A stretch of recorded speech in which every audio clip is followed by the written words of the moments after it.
मैं यश Sahu, son of Kanhaiyalal Sahu, Raipur. लगभग 3 साल पहले 28 जून 2022 के दिन मेरे पिताजी श्री कन्हैयालाल साहू को किस तरीके से दो आतंकवादियों जिहादियों ने मार दिया था वो पूरे देश ने देखा।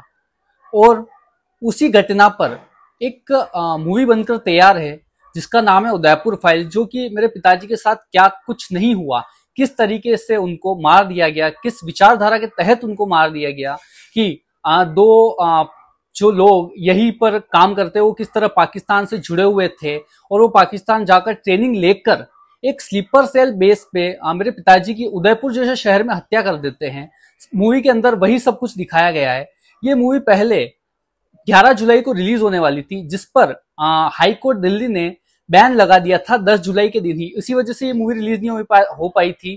और इसके बाद इस मूवी ने कई संघर्ष किया। ये high court Delhi, supreme court, उसके बाद सेंट्रल गवर्नमेंट के पास होकर आज फिर से इसकी जो नई रिलीज डेट है 8 अगस्त वो डिक्लेयर कर दी गई, क्योंकि आज ही 6 जुलाई के दिन 6 अगस्त के दिन सेंट्रल गवर्नमेंट ने इस मूवी को रिलीज करने का आदेश दे दिया है और कहा है कि ये जो मूवी है वो किसी भी तरह किसी भी धर्म समुदाय के खिलाफ नहीं है। ये एक जो क्राइम जो कि मेरे पिताजी के साथ हुआ था, जो आतंकवादी घटना मेरे पिताजी के साथ हुआ था, उसके अगेंस्ट है। इसलिए इस मूवी से किसी भी धर्म की भावना आहत नहीं होगी। इसी वजह से इस मूवी की जो रिलीज है वो 8 अगस्त को डिक्लेयर कर दी गई है। और मैं ये आशा करता हूं कि देश का हर व्यक्ति इस मूवी को देखेगा, चाहे वो किसी भी धर्म समुदाय का हो, और जानेगा कि उस दिन मेरे पिताजी के साथ क्या हुआ था और मेरे पिताजी की इस पूरे इंसिडेंट में कोई गलती नहीं थी, फिर भी उन्हें बस आतंकवाद का एक मोहरा बनाकर मार दिया गया। और वही ये जो कुछ संगठन है जो कि इस मूवी का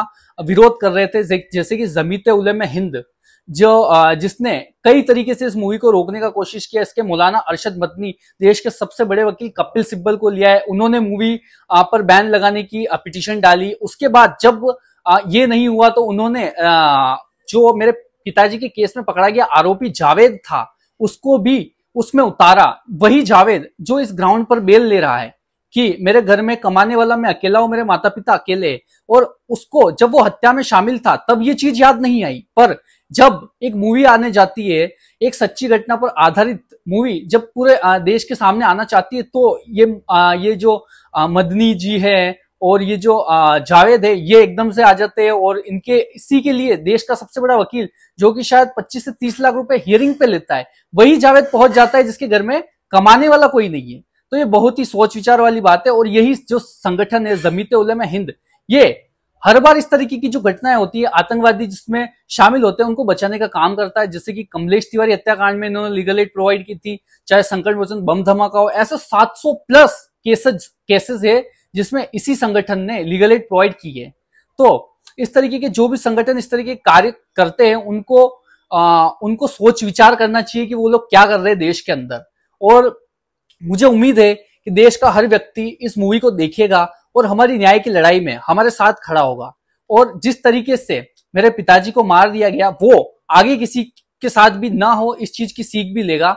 और मेरे पिताजी की जो अस्थियां है वो 3 साल से आज भी इंतजार में है कि उन्हें कब बहाया जाए। और हमारा हिंदू धर्म में यही कहा जाता है कि अस्थियों का विसर्जन इसलिए किया जाता है ताकि किसी आत्मा को शांति मिले। पर मेरे पिताजी की आत्मा को शांति मिल ही नहीं सकती जब तक कि वो अपराधी जिंदा है। इसी वजह से उनकी जो अस्थियां है वो अभी भी घर में रखी हुई है। और जिस दिन उन अपराधियों को फांसी की सजा होगी मैं उसी दिन अस्थियों का विसर्जन भी करूंगा।